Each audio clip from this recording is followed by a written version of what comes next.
Kami ucapkan terima kasih atas kedatangannya. Sore ini acara ini kita laksanakan di sini karena berkaitan dengan kebersihan yang utamanya, Gim.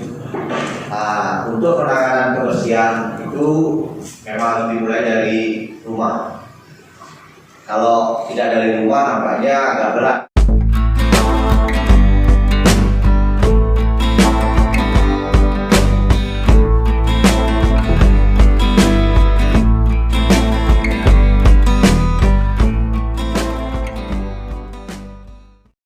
Organik itu kan ya. Nah itu. Jadi kemudian ada juga sampah yang tidak bisa diolah ya, itu yang parahnya. Nah jadi untuk sampah yang tidak bisa diolah mungkin DLH yang akan menyelesaikannya, dinas lingkungan itu ya. Kemudian untuk sampah plastik mungkin kita melalui bank sampah. Nah untuk bahan sampah organik ya, tapi saya tidak akan bilang sampah dulu karena saya akan mengatakan sisa organik. Kenapa demikian? Karena pada saat masak kita kan ada sisa nih ya, misalnya kulit wortel, kulit kentang, batang sawi yang mungkin tidak kita pakai agak tua begitu kan. Nah seperti itu. Kemudian kita punya kulit jeruk, kulit pisang di rumah kan, kulit pepaya. Nah itu kan belum masuk tong sampah nih ya, berarti kan belum masuk sampah kan. Jadi kita sisihkan, kita simpan atau kita langsung membuang ya. Jadi dalam hal ini saya ya perkenalkan ya, saya Ferry dari Ekoenzim Nusantara Kabupaten Buleleng. Jadi mungkin saya sedikit cerita tentang Ekoenzim ya.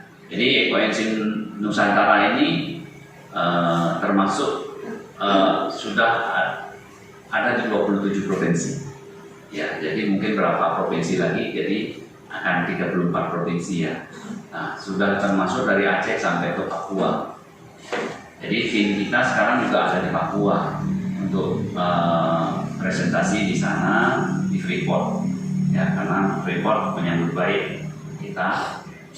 Nah jadi Ekoenzim untuk wilayah Buleleng itu pertama kali sosialisasi pada bulan Februari ya, pada bulan Februari. Kemudian terbentuklah komunitas pada bulan Maret tahun 2020 ya. Kemudian Agustus 2020 kita mengadakan acara dengan Bapak Bupati, yaitu penuangan Ekoenzim di Tukar Buleleng. Nah itu menjadi suatu barometer, dan ternyata itu antusiasme warga Buleleng itu membawa akibat sampai ke provinsi lain ya. Jadi Buleleng ini sebenarnya luar biasa gitu ya. Ya tepuk tangan untuk warga Buleleng. Jadi kita harus belajar ya. Jadi pada saat ini saya dari Ekoenzim, kita harus tahu dulu Ekoenzim itu ditentang, diteliti oleh Dr. Sukwan namanya, warga negara Thailand ya. Menelitinya itu lebih dari 30 tahun ya. Jadi nggak gampang beliau meneliti untuk mendapatkan formula yang terbaik ya. Jadi kita Ekoenzim ini tidak dipatenkan oleh beliau, tapi kita diberikan resep ini untuk bisa mengolah di rumah masing-masing tanpa harus bayar royalti. Karena tujuan beliau adalah Ekoenzim itu adalah untuk merawat bumi ya. Pada saat ini bumi kita itu sedang sakit. Mungkin Anda, kalau kita tidak merasakan ya. Jadi acuannya itu kan begini, bumi itu kalau naik 1 derajat itu sudah bahaya loh ya. Padahal kan kita nggak ngerasa ya kan. Kayak misalnya suhu misalnya 28 naik ke 29, kita nggak ngerasa. Tapi anggap aja bumi kita itu adalah badan kita. Kita suhu normalnya misalnya 36,5, naik 1 derajat, kerasa nggak Bu? Ibu bidan lebih itu 1 derajat pasti anget ya, dan rasanya tidak enak ya kan begitu ya. Sama bumi juga begitu. Nah dengan cara apa kita? Ya kita merawatnya dengan apa? Memilah. Ya. Kenapa sampah itu bisa berpengaruh kepada bumi? Ya, karena sampah itu kalau menumpuk seperti TPA Bengkale, dia akan menghasilkan gas hidrogen sulfida, kemudian ada karbon dioksida, juga ada gas metan. Ya, gas metan itu sumber panas. Nah, suhu bumi akan meningkat. Ya, kemudian dari gas metan itu bisa meledak. Ya. Nah, tahun 2005 Desa Lui Gajah namanya meledak. Tempat penampungan sampahnya itu meledak sampai 100 sekian orang meninggal. Jadi desanya itu ditutup oleh sampah. Udah tidak bisa dicari lagi. Udah jadi kuburan di sana. Sejak itulah menjadi Hari Sampah Nasional untuk di wilayah Indonesia. Nah, itu bahayanya sampah. Sekarang pun di di Bengkale itu masih ada asap di TPA-nya. Kenapa demikian? Karena gas metan itu terus ada dan itu sangat kemudian juga menimbulkan bau karena ada hidrogen sulfidanya. Nah, untuk membantu pemerintah dalam menangani sampah dan juga membantu Pak Koko, ya, jadi kita pilah dari sampah kita ya. Ruang aja di ruang.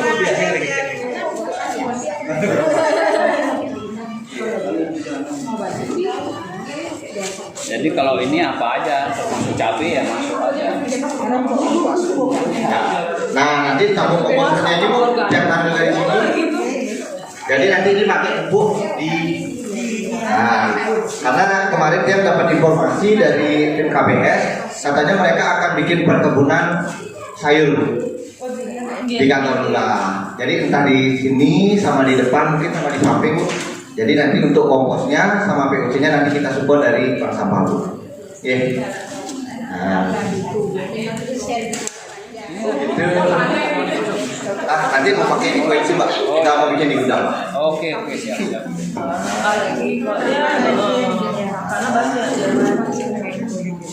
Cukup mudah kan Ibu?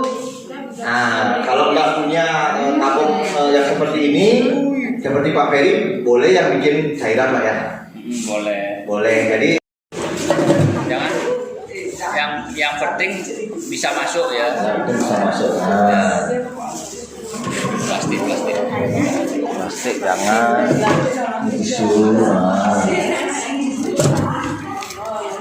Kalau tisu bisa Pak? Apa ya? Tisu kan dari organik juga ya. Iya sih Pak. Kan larut juga deh ya. Iya, larut ya. Cuma ini aja. Plastik jangan. Kertas ya. Kulit canang. Dia ada jamur ya. Dia harus pakai yang mulutnya begini. Kalau botol ini 20.000. 2 kilo beratnya. Ini molasi ada. Ini bisa dipakai buat kecap 2 galon. Nah, buat kecap ya ini juga.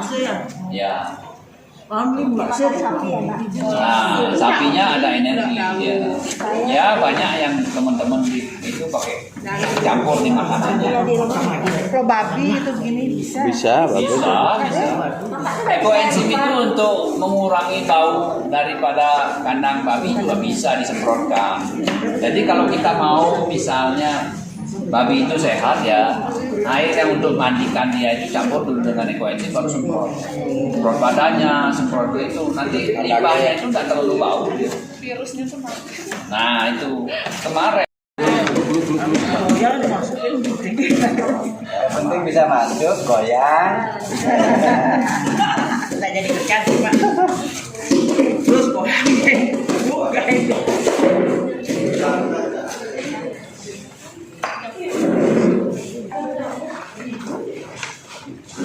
Kecap, bau kecap. 3 bulan kasih.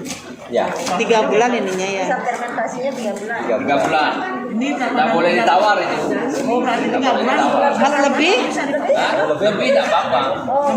Lebih tambah bagus ya Bu. Lebih tidak apa-apa karena fermentasi itu berlangsung terus. Semakin lama semakin bagus. Iya, oh berarti imunisasi 1 bulan nggak boleh lewat. Sebelum 1 bulan jangan lewat boleh. Kalau bawang